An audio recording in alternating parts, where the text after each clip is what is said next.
Yeah, and some good news for you. Like we had a few requests to cover all these topics as well. So there are a few bonus topics that we will include in the course apart from the ones that you already saw in the demo lectures or the components that you have. We will still include core Excel and secure Excel. We will also include checkpoint firewall clustering, which is a CCSE topic basically. But again, this course is nothing like a book or particular portion related. So we will include that and we'll go for a clustering lab as well. And one more topic of upgrading a major version. So something like R81.30 to R81.40 or R81.10 to 30, something kind of. We will do a lab for that as well. So these are the three topics that we will cover in the lab along with your course. And again, CCSA, SE, it really does not matter, but we will take this as well. Okay. So quickly going back, uh, I'll just set the agenda for today. We will be covering that the components of checkpoint first. We also had it in the demo lecture, but we will start afresh. So what is checkpoint? What types of hardware it gets installed on? Uh, and then the components, the software components, the firewall management server, all that. And then we will actually deploy this standalone lab, so that we just saw in the demo lectures, but we will do it step by step today. And then yes, of course, we'll take on the questions. Okay, so that is the agenda for today. Let's start with what is checkpoint, correct? So any firewall for that matter, not only checkpoint, it's a firewall, or you can say it's a bigger machine, bigger server kind of a machine, with more RAM, more CPU resources, and more number of network cards. So like we need one LAN card for LAN side, one LAN card for internet side zone, and one for DMZ zone kind of. So as many zones that we require, we can install it and make that machine ready, correct? So that is it's logically like a bigger desktop. That is one thing that you have to remember. And as we have that hardware, right, the first thing that we get on the hardware is the OS. So I'll get a desktop from the market. I'll have to install Windows 10 OS, and then I can install Office or any other software on it, Skype or any other software, right? So that will require OS. So same way, what happens is Checkpoint is a software. Okay, Checkpoint itself has many components. Like it has a firewall component. We'll see in these slides, right? It has a management server component. So those are software component. Essentially, it's like a software which gets installed on various types of hardware. It gets installed on various types of hardware, and depending on each hardware, there is a specific compatible OS and a setup file for the checkpoint installation. Okay, so for example, let's say there is a hardware which is called as Nokia IP appliance. The OS for it is called IPSO. So I get a hardware IP appliance, then I install IPSO on it, and then I enable checkpoint on it, whether I want to make it a firewall or a management server. The same way, I may get a Dell hardware or a IBM hardware or an HP server or things like that. Basically, we call it as bare metal server. I have it. I install more LAN cards, more CPU, RAM into it, and I want to use it as a firewall. You're perfectly allowed to do so. You can just buy the software and the licenses from the checkpoint. Okay, so Checkpoint sells it that way as well. So here you can install Gaia, which is the the latest OS right now, which is the most preferred OS right now. There is also one more OS which is called Secure Platform, SPLAT in short, and you can also logically deploy Windows OS on it and then install Checkpoint over it. Okay, all three combinations are possible, but nowadays everywhere Gaia is used. And again, this is the latest version of the hardware which is available in the market. They call it Checkpoint Next Generation Appliances. So this is like nothing like, but it's like a hardware server. So instead of you purchasing your own hardware, Checkpoint has tied up with Dell, okay, as a hardware service provider, and they make different types of hardwares, right from smaller appliances to bigger appliances, and they kind of customize it, the look, feel, and they ship it to you as an appliance. Okay, so these are the most the idea is these are the latest ones, and wherever you will go, you will find the Checkpoint appliances, NG appliances nowadays, along with Gaia. But you can also install secure platform over it if you want. Okay, as a uh, alternative. Okay, but the widely used OS is Checkpoint Gaia, GAIA. Okay, this table will tell you, like, if you have a hardware server or a Nokia IP appliance, then what type of uh, OS and how you get the software package, the Checkpoint software package. So for example, let's say the Nokia Checkpoint IP appliances, you have to download the IPSO, a TGZ file, install it on that box, and then you have to download a Checkpoint software .pkg file and install on it. Okay, the same way, if you see there is this hardware server, and if you want to use Plat, assuming that you want to use Plat and not the Gaia as an OS, so what you have to do is you have to log on to your Checkpoint user center account, and you have to download the ISO file for certain version, let's say R80.10 or whatever the latest version could be. So you have to download the .iso file, uh, make it a bootable CD or DVD kind of, and then just put it in your server and reboot it. So once you reboot, OS will get installed first, and then you can select the software components of Checkpoint, which is bundled with that same ISO file. You don't have to get a separate file. Okay, so these are the different types of combinations.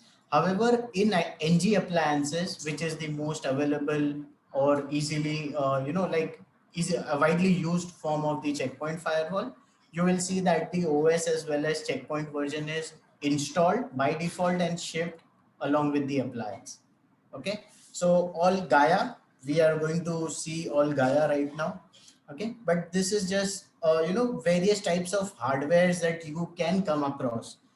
Some customers might be still using one of these, or maybe some kind of uh, different hardwares, but the end product is always a Checkpoint firewall or a Checkpoint software component. It could be a management server, it could be a firewall, anything like that. So the end product will always be Checkpoint, no matter what is the combination of hardware OS at the backend. Okay, so that you should be aware of. So now let's come to the components of Checkpoint. Okay, so these are the four components. The last one is actually optional, but we'll take them one by one. So the first component is called the firewall, or it is also called as enforcement module or gateway or firewall, or sometimes in VPN, in Checkpoint terminology, they also call it VPN1 FW1. Okay, it's a terminology actually for Checkpoint. So the firewall, what will happen is it will act as a enterprise gateway, and it will process the traffic as per the rules. So when I say enterprise gateway, that means your LAN, all your LAN traffic, all your WAN traffic to your offices, or MPLS traffic, or internet traffic, or DMZ traffic, everything has to pass through the firewall. Okay, it has to pass through the firewall. Their network feeds from each of these LAN segment or LAN switches will be actually connected to the firewall directly, and the traffic governed from LAN to WAN or LAN to internet or LAN to DMZ or internet to DMZ will be applied as per the rules that are configured on the firewall. So that is why it is called as an enforcement module, or it is also called as gateway. Okay, now the second component is a management server. Okay, the management server is like uh, uh, it's like a policy server where your network policy or the network access lists, ACLs, they are stored. Okay, so you write your rules on your management server and enforce it on the firewall. Okay, so by default, management server will act as a policy server where all your ACLs are listed, okay, where you write your rules, and all these rules will be installed on the firewall module or the firewall component of Checkpoint always. Okay, so even this management server, so there are two flavors nowadays. Yes, clients prefer this, like there is something called a smart one appliance. So whenever you come across a word called smart one, you should be very sure that this box only has a management server component installed on it. Okay, it is a Gaia OS box. It's a smaller server. You can say it's just a very small looking kind of a server. Just a bit bigger than a tiffin box actually. I think nowadays it is bigger, but then earlier there was Smart One 5 and Smart One 25, a different version, which was very small, dedicated management server kind of a box. But if you don't want to buy it from Checkpoint, you can also say that I have a separate server which can be Dell or any other brand. So you can again just buy the software license from the Checkpoint, and you can install the management server component also on a bare metal server. Okay. So the first function, as I said, is to write the rules or the network policies on the management server. The second function of the management server is to store the logs that the firewall processes.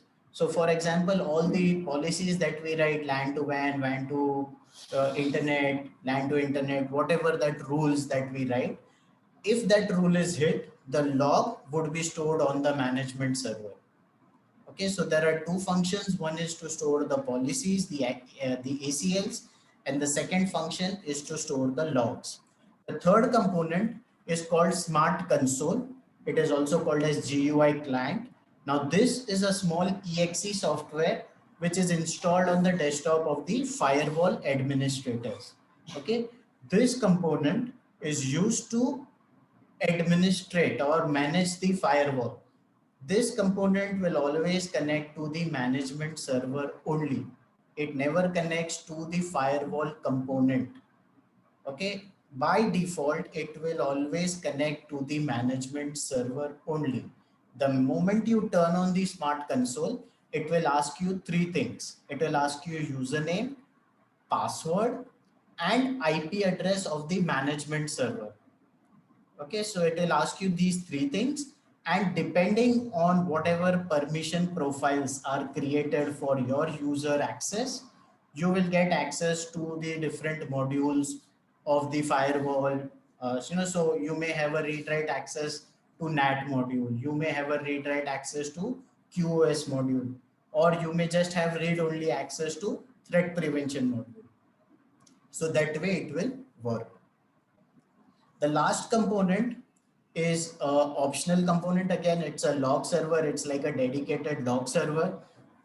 In case if you don't want to send the logs by default to the management server, you can then send it to the optional log server, which will have much more storage. It is just dedicated for my log storing and processing. Okay, so you can do that as well, but it's an optional server. It is not absolutely required. Okay. Now the idea is there is one tip which says that OS and hardware mix and match is possible. So there is no hard and fast rule that you have to use a Gaia OS and a Gaia OS firewall and a Gaia OS management server. No. So you can have a management server which is based out on a Windows OS, and the firewall is Gaia, which is absolutely fine. Okay, again, you can have something like an IPSO management server, a hardware which an IP appliance which I have made it as management server, and you can use it with the Gaia OS firewall. Absolutely fine, no problem. Okay, so these are the separate components. Okay, and you have to know that there is a single setup file required to install all of these components. Okay, so the idea is, as I said, you just get a single ISO, download, make it bootable. The moment you try to install Checkpoint, it will ask you whether you want to install firewall component or management component or a log server. It will ask you during the installation. So the idea is whatever component that you want to install, you just have to get a single setup file. You don't have to get multiple setup files. And again, if you mix it with a different type of hardware or a different OS, it is absolutely fine. There is no issue as such, because as I said, the end result is always checkpoint. Okay. So now we'll see the different scenarios. So based on what component you would install on a particular hardware, we will see the different types of scenarios possible. So the first scenario is called standalone or two-tier architecture. Okay. So a standalone is like on the same hardware, you will install firewall as well as the management server on the same hardware with a single IP. Okay. No matter, I mean, the firewall will do its own function, management server will do its own function, even though they are installed on the same box. No problem. Okay. And of course there is smart console, which is always installed on the desktop of a firewall admin. So this is referred to as two-tier architecture also in checkpoint. And then there is something called as distributed architecture or a three-tier architecture. So here you can consider, again, there is a smart one appliance for management, maybe at Mumbai. Okay. So I'm based out at Mumbai. I'm a firewall admin. I have smart one appliance installed in the data center. And on my desktop, I have a smart client installed to manage the firewalls. Now at the Mumbai location, at my Mumbai office, I have a Power One appliance which may have certain version running, no problem. Then I have NG appliance maybe in Delhi, which is connected to the same management server again. Then I have a Nokia IP appliance in California, and I have a UTM1 appliance in Bangalore. Okay, so this is a distributed setup. So on the firewall appliances, I will just install the firewall components of the checkpoint, and on the smart one, we just have the management server component running. Okay. So sitting at central location, which is Mumbai, I manage the firewalls, their policies, their administration centrally for all the four locations. The requirement is I should have some kind of a TCP IP connectivity onto these locations, onto these firewall IP addresses. We will see that actually it is on port number TCP 18191, which is used for SIC between the management server and firewall. We will see that in the distributed lab. Okay, hopefully tomorrow in the next lab. Okay, so this is the idea. Like this is called as a distributed architecture, and the first one is called standalone. Correct. And here also there is one tip. So if you see, it says that the management server should be running highest or equivalent version of the firewall that you want to manage. So if your firewall is running on 80.20, then the management server essentially should have 80.20 or higher. From 80.20, 80.10 management server, you cannot manage the 80.20 firewall. Okay, so the management server should be running highest or equivalent version of the firewall that you want to manage. So this you have to always remember. So in case if there is a patch also released, okay, so let's say you have upgraded management and firewall both to 80.40, assuming that you have upgraded, then there is a patch which comes out for 80.40. So you have to consult the support and install the patch first on the management server. Okay, if you do it on the firewall, then you will not be able to manage it. So let's say there is a small patch which comes in. So you first make sure that you install that patch on the management server, and then you upgrade your firewall always. So you have to plan your upgrades also accordingly.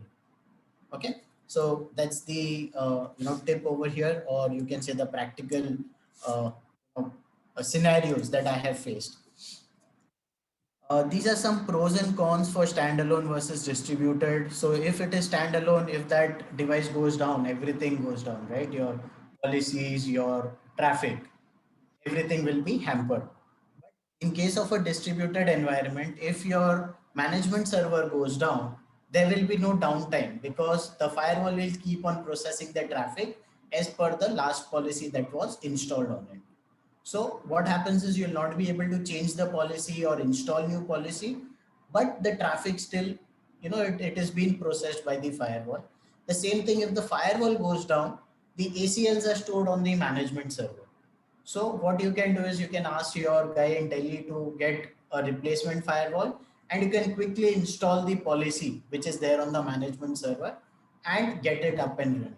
So the idea is there is no single point of failure in case of a distributed scenario, but it has its own problem. So when I say that problem is, if I'm trying to push the policy from management server to the firewall and the link between these two destinations between Mumbai and Delhi goes down, so then you will not be able to manage the firewall at all. Okay, so has that kind of a there are each design has its own pros and cons. And if there is a smaller setup, there is no need to go for a distributed environment, right? Only 20-25 users, single box is required, easy to manage, no SIG, nothing, right? I can just get a single firewall, install it, and start working from a single location. Correct. So that way. So these are just the pros and cons for the standalone versus distributed. Correct. So now let's get into the lab. Okay. So small. Okay, not small. We'll just see what is the lab all about. Okay. So currently this is my laptop. Okay, through which I'm connected to the Zoom. Let me just give you my IP address also. Okay, so currently if you see, I'm connected via Wi-Fi adapter, and this is my IP 43.202. Okay, and this is my gateway 43.61. So what I will do is I'll just change these accordingly. So 43.202 is my IP on the laptop. Okay, this is my laptop with 43.202. I have a Wi-Fi through which I'm connected to the internet. So this is 43.61. Okay, so my gateway is 61.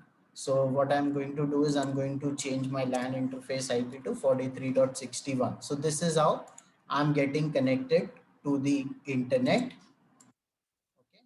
So this is how my PC is getting connected to my Wi-Fi router and going outside. Okay.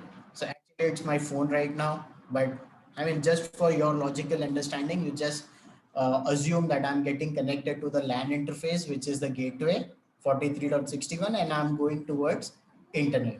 Okay. So this is a very simple setup where I'm connecting to a Wi-Fi router. That's it. Okay, now on this laptop I have installed Hyper-V. Okay, and in the Hyper-V I have created one network, one virtual switch as we call it, which is Wi-Fi LAN. So I have bridged my Wi-Fi adapter to this Wi-Fi LAN. Okay, so the idea is any ISO, any image that I'm going to create in this Hyper-V, and the LAN card, if I bridge it with this Wi-Fi LAN virtual switch, they will also get the internet if they configure the IP of 43 series. Okay, so that is what we are going to do. And I have also created one more internal switch, which will be our LAN segment. Okay, so that's the name of that switch is CP internal. So this is the first segment, Wi-Fi LAN switch, which is our internet segment, and CP internal switch, which is our inside segment or the LAN zone. Okay. So now what we are going to do is we have Checkpoint R80 ISO. I have it downloaded already. We will give two interfaces to it. Okay. Okay, yes, and the first thing is we are going to see the standalone installation with two interfaces. ETH0 will have an IP of 192.168.43.40. ETH1, which will be inside zone or the LAN zone, will have an IP of 10.20.31. Okay, and we will also have a GUI client machine where we will install the smart console, which is the that manage the GUI client console component that we had, which will connect to the management server.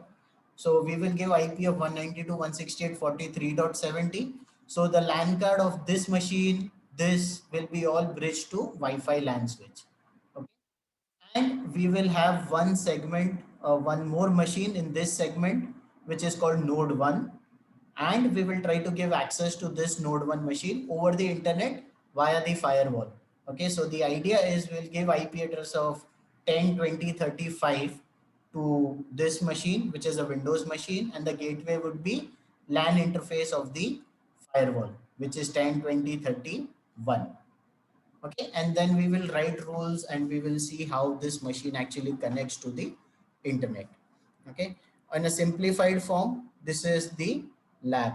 This is the lab. I mean, forget about my Hyper-V machine, everything. Just assume that there is a firewall with two interfaces. The external interface has an IP of 43.40. Internal IP has 10.20.30.1. That's the LAN switch. And this is the internal machine node 1, and there is a GUI client. So this is a very simplified form of the lab. Tomorrow we will see the distributed lab. Okay, so we will quickly jump into the installations. Okay, so what I have done is from where to download the Checkpoint ISO.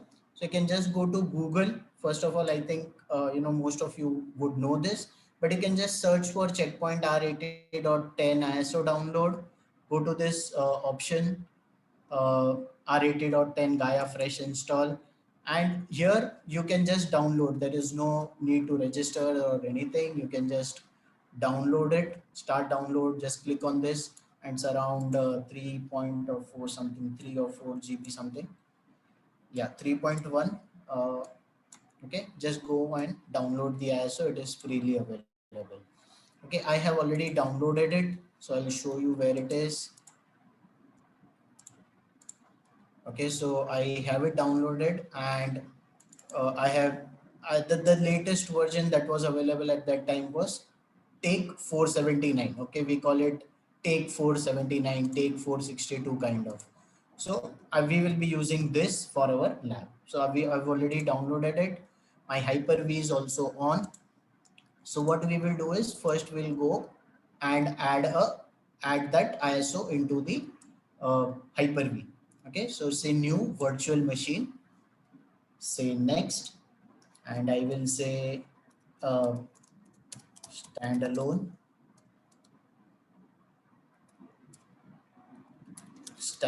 that's it. Okay, next, and keep it as generation 1. So this is purely for Hyper-V, but even if you do the installation on VMware, that's the traditional way how you import the ISO into VMware also, right? So uh, this import procedure might be different, but again the installation and all that will be really same. Okay, so say next generation 1, no problem, and we will give around let me give 8. Just give me a moment. I have enough RAM. Just give me a moment. Okay, okay, so I'll give around 8 GB of RAM, okay, to this, and say next. Okay, so this is about the networking. So I'm adding the first LAN card right now, Wi-Fi LAN. Okay, I'll bridge it to Wi-Fi LAN. Next, I say that I want to store all my files in a particular folder on F drive. Okay, which is F colon virtual hard disk. Okay, this much space is assigned to it for all the images that I install on it. Say next, and the booting system is the ISO file, which is stored on the F drive again, this folder. This is the file that we have downloaded from the Checkpoint. Say open and next, and I'll say finish. Before starting, we'll have to change some more settings. So we will see that. Okay, so I'll go to settings. I'll have to increase the processors. I'll increase the processor to 4. Okay, minimum two would be required.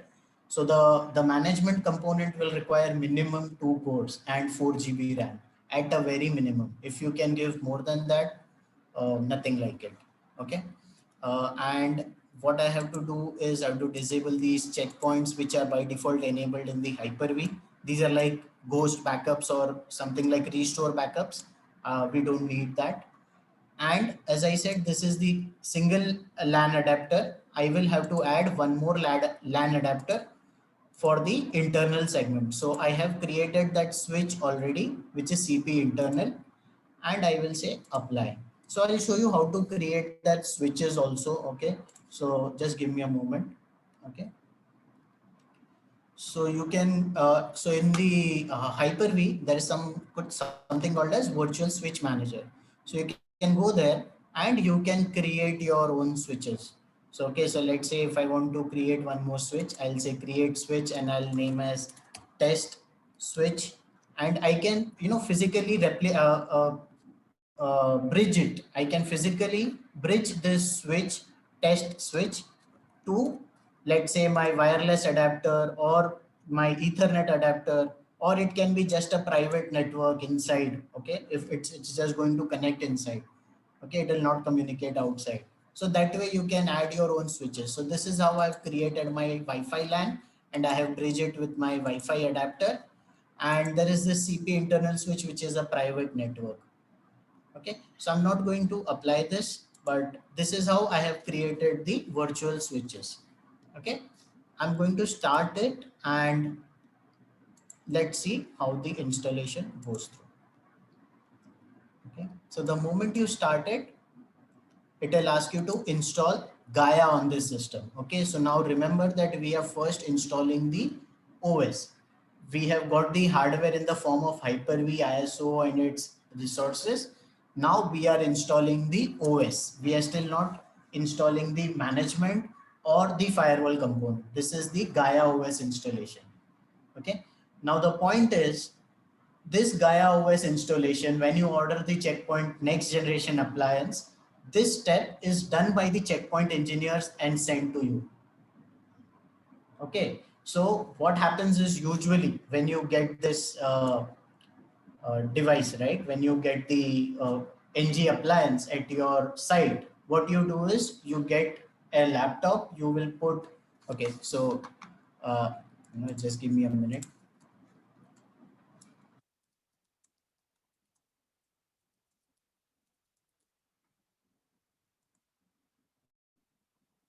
So the point is, when you order any Checkpoint appliance, right, that will have a port called management port, MGMNT port, which is marked on that. So let me just zoom in. So you see this port MGMNT, this one. Okay. So this will have a pre-configured IP address of 192.168.1.1. Okay, and what you have to do is you have to give the IP of 192.168.1.56, anything, to your laptop, connect it physically to this management port, and then start your browsing or start your installation by doing https://192.168.1.1. Okay, so that is what you're going to do. So if you see here also, it will tell you there is a management port which is number 5. Okay, so this is a management port which is number 5. Okay, and you have to start your installation by connecting your laptop to this port and browsing to https 192.168.1.1. Instead, what we are going to do for our lab is this. Okay, so you just see, we'll come back to this point a bit later. Okay, so I'm saying okay, the keyboard type is okay, US. Leave these options as it is, don't change it, just say okay. I'm configuring the password admin at 123. Confirm the password as admin at 123. Okay, so now this installation has detected that there are two LAN cards, ETH0 and ETH1. One interface has to be up and running and TCP IP ready before any Checkpoint OS or component installation. Okay, so that is where I am giving one IP now. Okay, so we will say 43.40 as per our lab. This is the ETH0 and my gateway would be 43.61, so that my device is able to connect to the internet. Say okay. This will tell you that it is going to start the installation and format the hard drive. Say okay.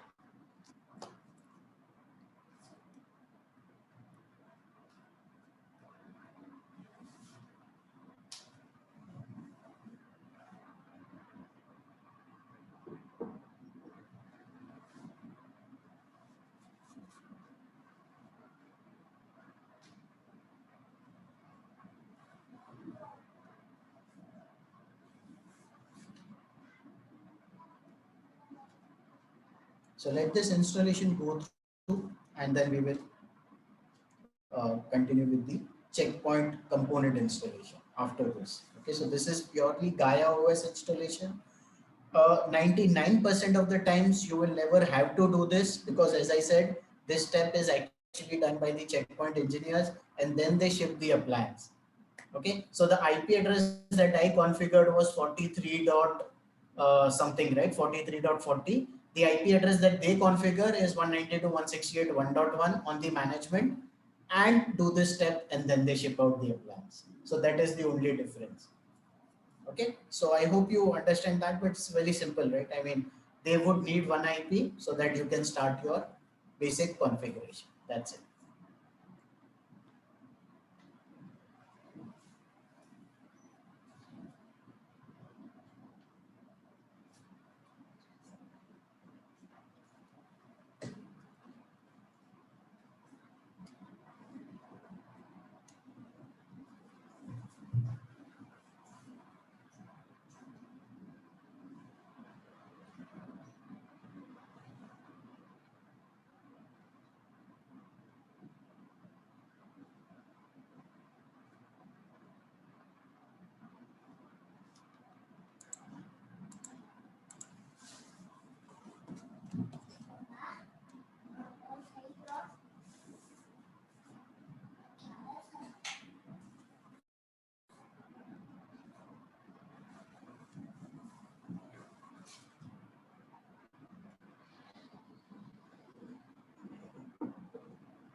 I'll just go on mute until this installation comes, completes.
Yeah, so there you go.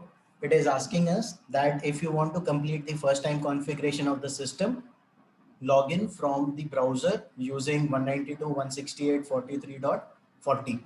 So in the NG appliance case, this IP is 192.168.1.1. Okay. Console installation is no more supported in Gaia. So even if you try to do something from the console, it really does not work. Okay. You can configure certain IP addresses and all that, but the checkpoint component installation is no longer supported after R80. In I mean, starting R80, they want you to do it via web UI itself. Otherwise, earlier there was a command called cpconfig. In fact, the cpconfig still works, but it does not install any component. Okay, so the idea was you connect to the SSH and put a command called cpconfig, then it will start the installation and it will ask you whether you want to install firewall or management or both or stuff like that. Okay, so we are going to just reboot it and we will proceed with the first time installation wizard as soon as the machine comes up. So this completes the Gaia OS installation only. Okay. The next part would be the component installation or the checkpoint component installation, which we'll see once the machine quickly comes up.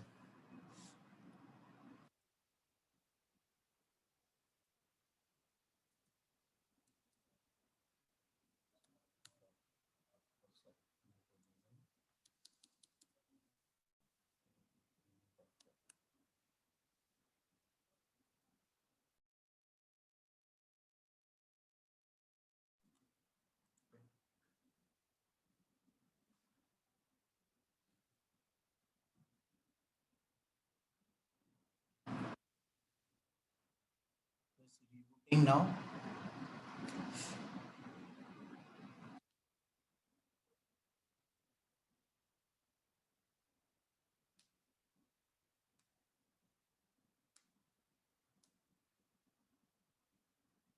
Okay, good. Let us see whether first we are able to reach it. Ping it. Okay, 192.168.43.40. Yeah, we are able to reach it. Okay, so now we just go to browser and again do it. Okay, so just click on advanced and continue. So admin at 123. So this is the same password that we configured during the installation.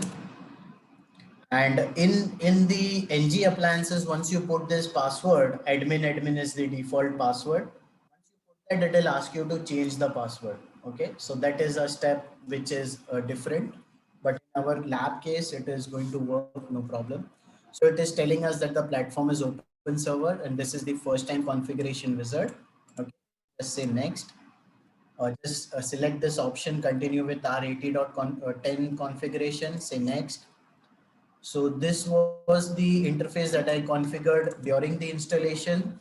And there is one more interface. So I'll just click next. So this is the ETH1. I say that I have to configure it manually and I'll put the IP of 10.20.30.1.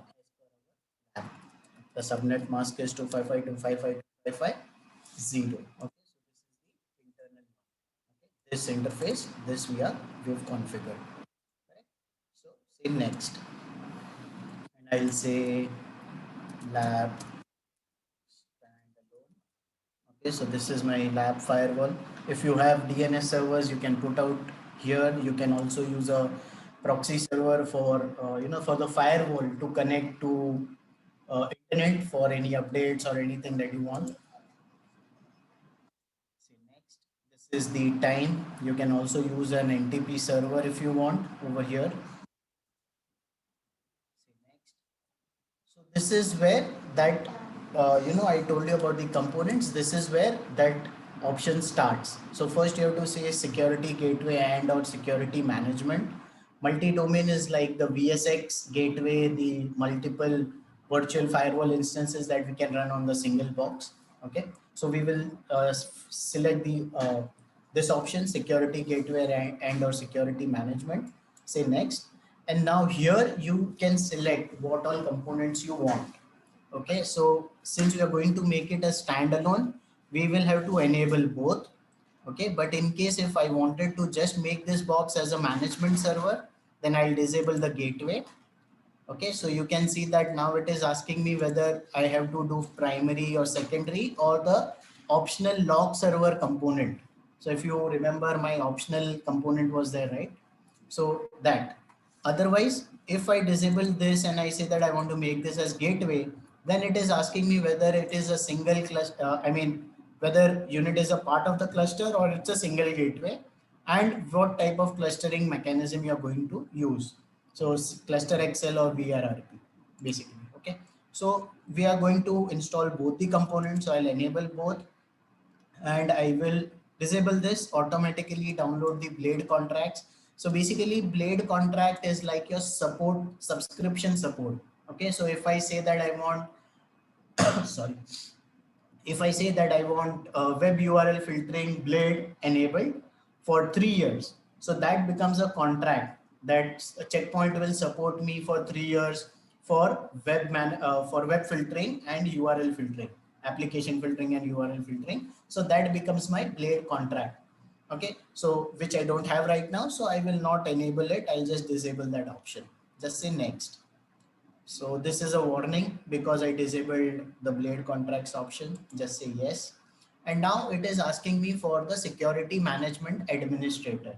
Okay, so I told you, right, when the smart center, smart client connects to the management server, it will ask you for three things: username, password, and the IP address. So this is the username and password. Okay, I can use admin or I can create my new administrator account. Admin, so the username is FW admin and the password is also FW admin. Say next. Now, once you have created FW admin as a credential, which IP addresses, okay, only hard-bind IP addresses can connect to the management server. So those IP addresses are called GUI clients. Now you can have any IP address or this machine, or you can also give like one network, one subnet, or you can also create like a range of IPs like 192.168.43.5 to 192.168.43.10. So all five IP addresses can be included, or and you can also change it later. Okay, it's not like you have configured once and it has to remain that way. You can change it later also. So currently I'm saying that any IP address can connect to it. Just say next. In our case, this the IP would be 43.70.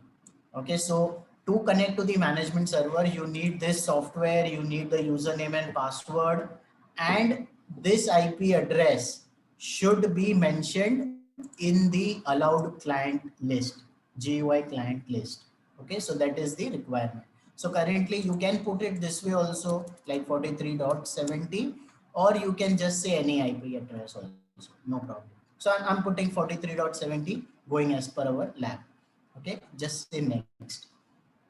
So now it is telling me that these are the components that we have selected, and I'm disabling this checkbox again, product experience.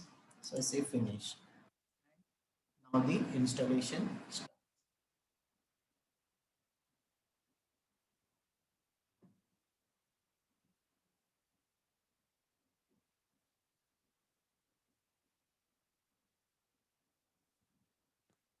this is the component installation. Okay, we selected the components of management and firewall, checkpoint management and checkpoint firewall on the same words. Okay, I'll again go on mute for some time until this installation is done.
Okay, so let it reboot on its own. Okay, because as I told you, this management server component, it will require a lot of CPU resources, a lot of machine resources, machine cycles to initialize. Okay, so I'm not going to reboot manually. Let it just go on, and also after reboot, give it some time to initialize. Otherwise, we have an error which actually comes when we try to connect to the management server component if you don't give it enough time to initialize. Okay, so we'll just leave it as it is, let it reboot and wait for like 5 to 7 minutes, and then initiate a connection to the management server. Okay, so this is going on. So this part of our lab basically, okay, just give me a moment so that I can show it to you what all things are complete. Okay, so if you, okay, give me a moment.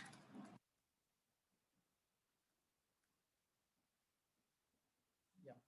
So if you see, this much, all part is complete. Okay. Sorry.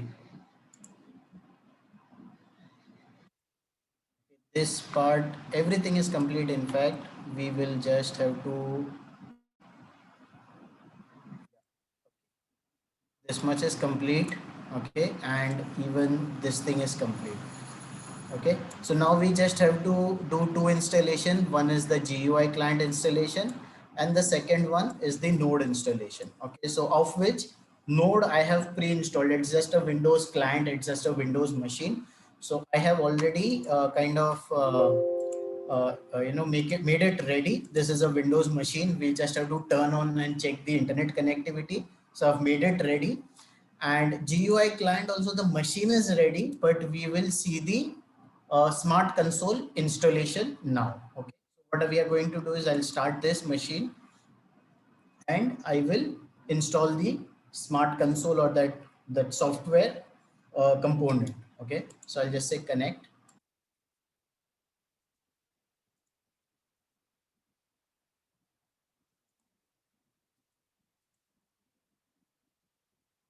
Okay, so this is a I have used Windows 2008 R2, but you can use any Windows 10 also, no problem. So admin at 123. Again, that's going to be the same password almost most of the times in the lab. So okay, so this is the setup file. Okay, smart console setup file. I'll show you from where to download it. Okay, just give me 1 minute until the firewall reboots. Our firewall reboots. Yeah, okay. So how to download this setup file is from here. Okay, this setup file, how to get it is from the same web GUI console. Okay, and at 123. Here, if you see, there is one button called manage software blades using smart console. It is also available on the internet on the Checkpoint website also directly, but in case if you want to download from your web GUI, this is where you can download it. Okay, so that setup file out, I have downloaded it from here. Okay, so I just log off and I will just start the installation of the smart console. Okay, run as admin. And it's a simple, very simple next kind of a installation. There's nothing technical in this. It's just a exe software, nothing else. Okay, one thing that I would have to do is okay, we'll do it later, just give me a minute. So we'll have to change the IP address on the GUI client to 43.70 as per our lab. So we'll do it in a minute. Okay, and before that also let us just verify whether the uh, LAN card is bridged to the same CPU, to the Wi-Fi LAN adapter. Okay, so the LAN card is bridged to the Wi-Fi LAN adapter in the settings. Okay, and it has a single LAN card, and I'll just have to change the IP to 43.70. We will do it post the installation of the smart console. So you have to say I have read and agree to the end user licensing terms and just say install. That that's it. Nothing technical about this.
Okay, so you just have to say this finish and launch the smart console. So finish this. And now what I will do is I will also change the IP address. Okay, so I'll go to the LAN card options and change adapter settings to 43.70.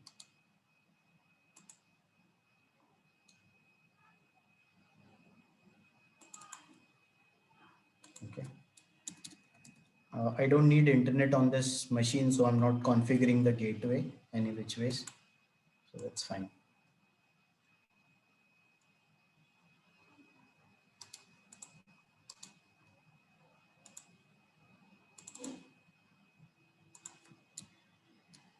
You can, if you want to use the gateway, it's fine. Otherwise, it's really okay. It's not needed as long as we have the connectivity to the firewall. Okay, so that's fine.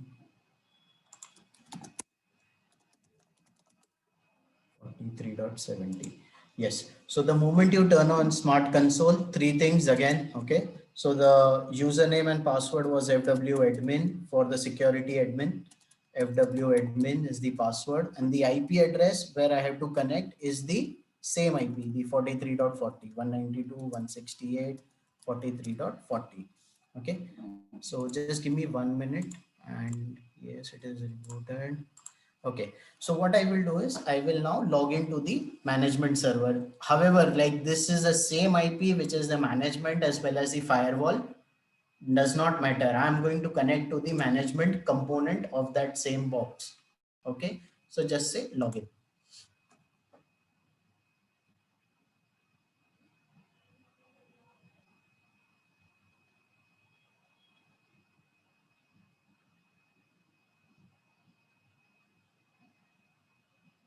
I think it is still initializing or something. Let's see.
Okay, so you have the fingerprint now. So this means that this fingerprint is coming to us from the management.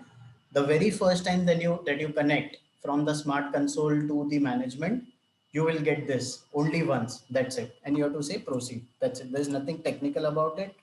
But I'll show you where this fingerprint is saved and all that. Okay, later. So I'll just say proceed. Okay, so it may be still that it is still initializing. So just give me a minute. It will take a bit of time. So it has given us the fingerprint. That means the installation and everything is through. Yeah, okay. So server is initializing. Let's just give it 2 more minutes. Okay. Just be on that.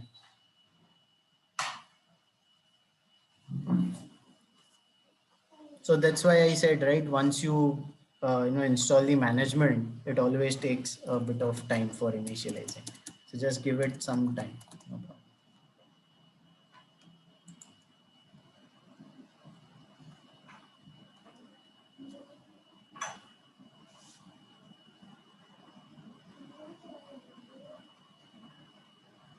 So let's just wait for 1 or 2 more minutes and we will connect. Okay. We'll wait. We'll exactly do it at 17, 12 or 13. Okay. We still have time, right? So just wait few minutes, two more than that.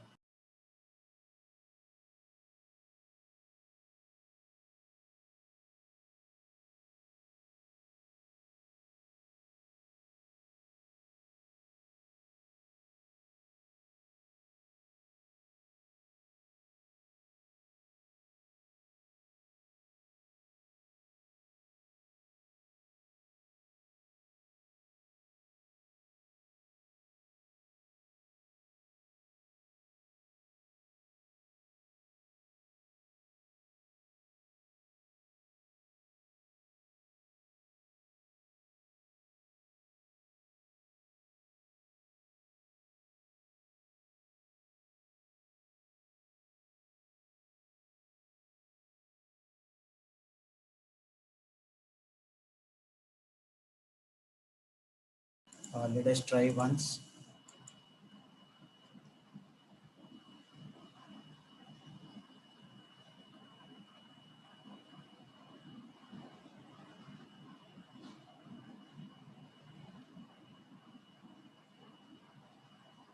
Okay, so the moment you see loading data, that means it's gone through. Okay.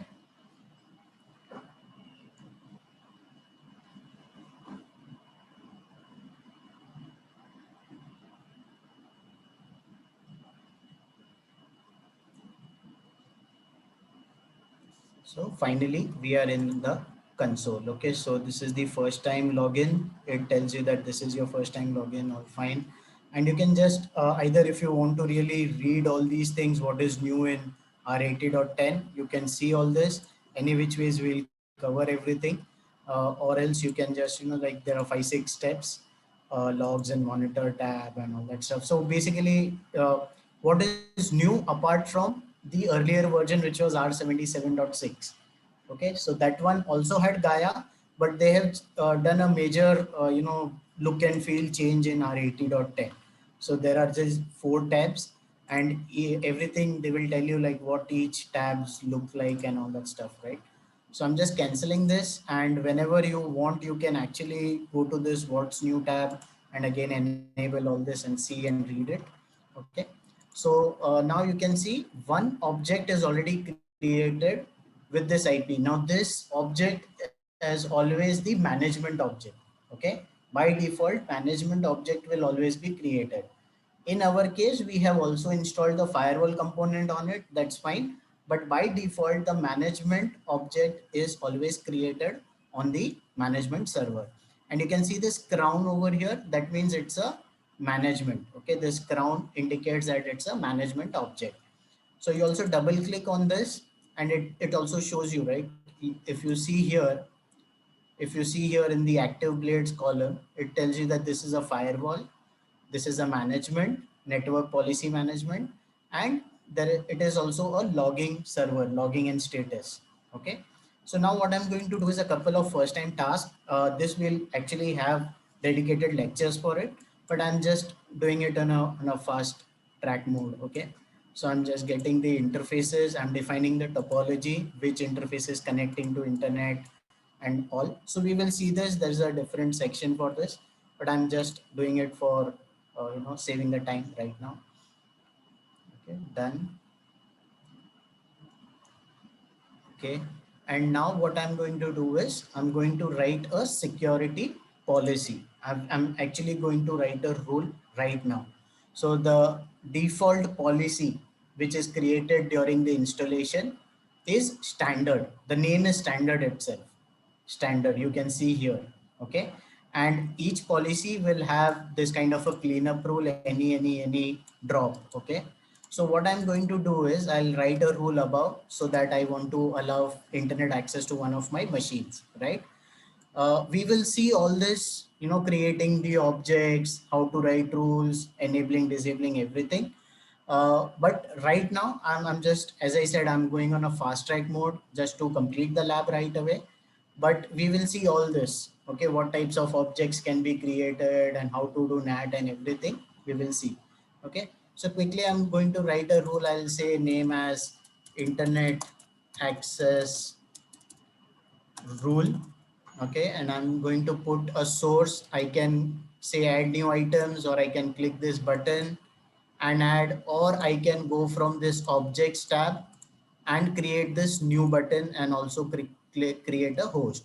All this thing we can create host objects, all that. Okay, so I'll say host, and I will say the name as node 1.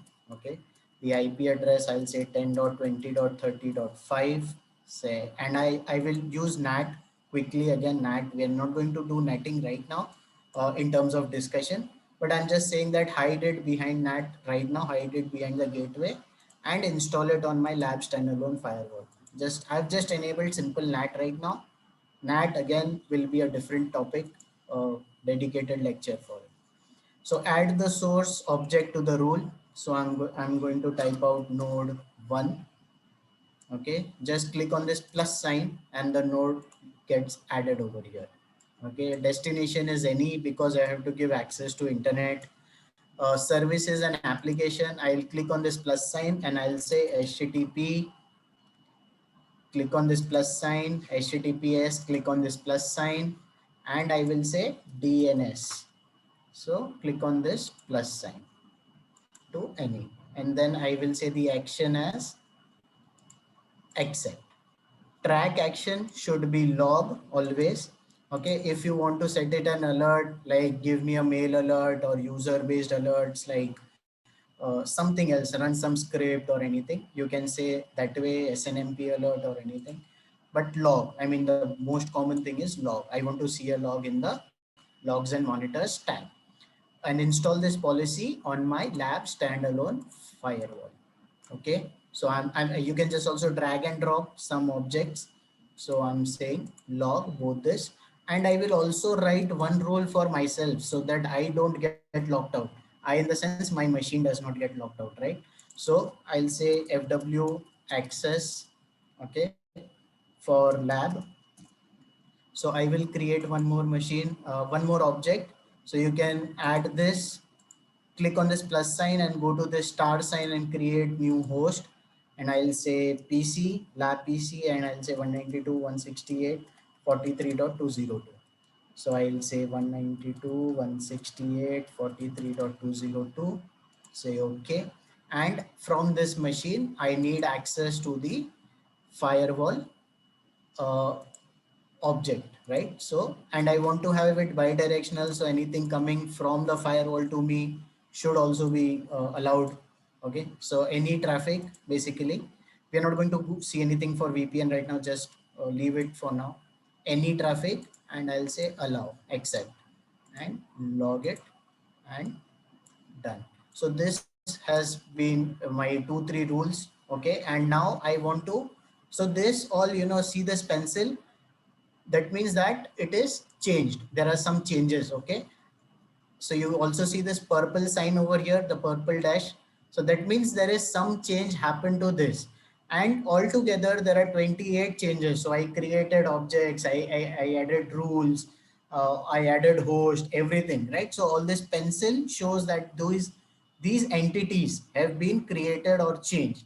Now I'm going to do Control S to save it or just publish it. Okay, Control S or publish.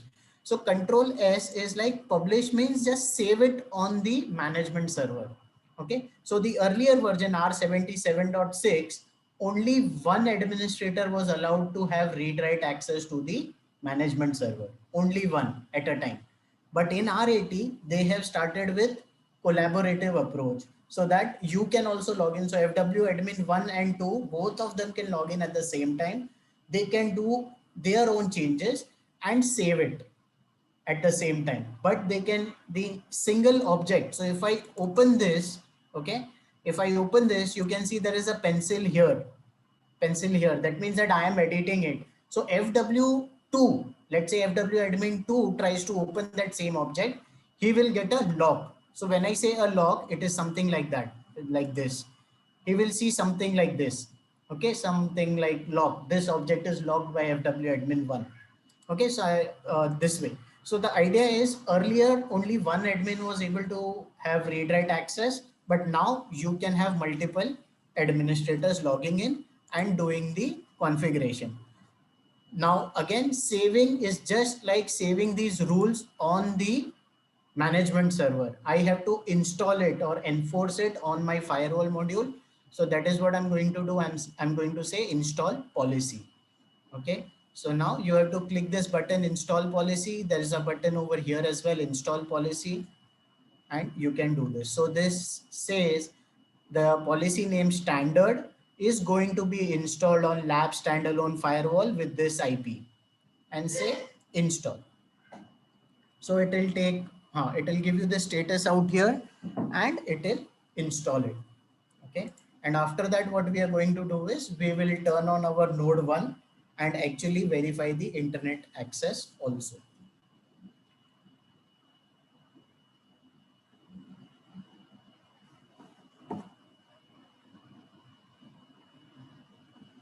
Okay. So So if this policy fails, okay, you will get something like a cross, and in the details section, it will tell you what is the problem. So you can click on the details and it will tell you what is the problem. Okay. So now the lab is complete. We are going to do the testing now. Okay. So what I will do is I'll turn on the node 1 also. I'll just say start, and let us verify the network connectivity setting. So the node 1, I have a single LAN card and it is bridged to my CP internal switch. Okay. So if you see like this, I'll have to change the IP maybe, I don't know, I'll just check. But it is bridged to the internal zone, LAN zone. Okay. So it has a single LAN card which is bridged to the CP internal switch. Okay. So now let us connect to the node 1. Sorry. Yeah. Just connect to the node 1 and try to we'll assign the external DNS and try to have the uh, okay, yeah, and try to check for the internet connectivity. So we'll give that same IP address 10.20.35 gateway of 10.20.31 and DNS as 4.2.2.2 and all things are allowed in the firewall. So let us just see after that whether we are able to connect to the internet. So first we will check the IP address on this node 2 machine. Okay, so 10.20.30.5, that is the IP. Gateway is this. We have the DNS and everything. And now we will just go to Edge and try and check for the internet connectivity. Let's see. Okay, let us go to Rediff. Okay, it is already there. Okay, rediff.com, it is already there. So what is my IP address? And we'll also verify the logs so that I mean, you get what is actually happening out there, right? What is my IP address.com? So it is giving the same IP. Okay, why is it denied? Okay, so it is denied from the CDN side. I don't know why. Uh, Maybe some issue. But any which ways, we have the connectivity to the internet. Okay, msn.com. So everything is working fine. And now what we will do is we will just go to our smart console and see the logs as well. Okay. So to observe the logs, again, there are two things. Okay. One is you just go to this logs and monitor and observe all the logs. Or if you just want to see a log from a certain rule, let's say if you just want to see whatever logs are coming from rule number 1, right? So you just select that rule and select this logs tab below. So the moment you do that, it will take some time for first time when it is initializing the log processes. So it will show you the logs which are hitting this rule number 1. It will display it over here itself. Okay. Or else you can just go to the logs and monitor tab and all the logs would be available here. Everything like all the traffic logs. This will give you rule specific logs. So once you click on this, only rule number 1 log, whatever traffic is hitting rule number 1, the logs will be available here. Okay. So I think we'll have to initialize it once. Let us go to log and monitor first. So it will take a few seconds, not more. And then so yeah, so this you can see, like this is the source 10.20.35 and this is my DNS traffic, all that, right? Whatever HTTPS I visited, right? And it's also giving you the access rule number 1 2 3. So 3 is like any deny log. This one is our web internet access log, right? And you can also double click it and see all this, like what is the source, what was the blade, it's a new connection, what interface it came in, what is the source, what is the destination, what was the port, the service was 443, all that stuff, right? And then access rule number 1, what was the name of that rule, translated source. So we did NAT, right? So now this IP is getting translated behind my firewall IP, which is 43.40, and going outside. This is the translated source port. Okay, NAT rule number is there and all that stuff. Simple, right? And you can also see what is the matched rule that we uh, through which this traffic is passing. Okay, and now if you again go to my security policies and just click on rule number one, it will give you rule number one's log out here itself. So you can already see that okay, my machine is connecting to China, Singapore, sorry. Okay, so all that. So this is how we, I mean, see, we will have dedicated lectures for logging, troubleshooting, all that stuff. But this is the very basic access, internet access lab and a standalone deployment lab that we have done, and almost finished it. Correct. So very basic lab and a very basic rule base that we have done. So now what I'm going to do is I'll stop the recording for a minute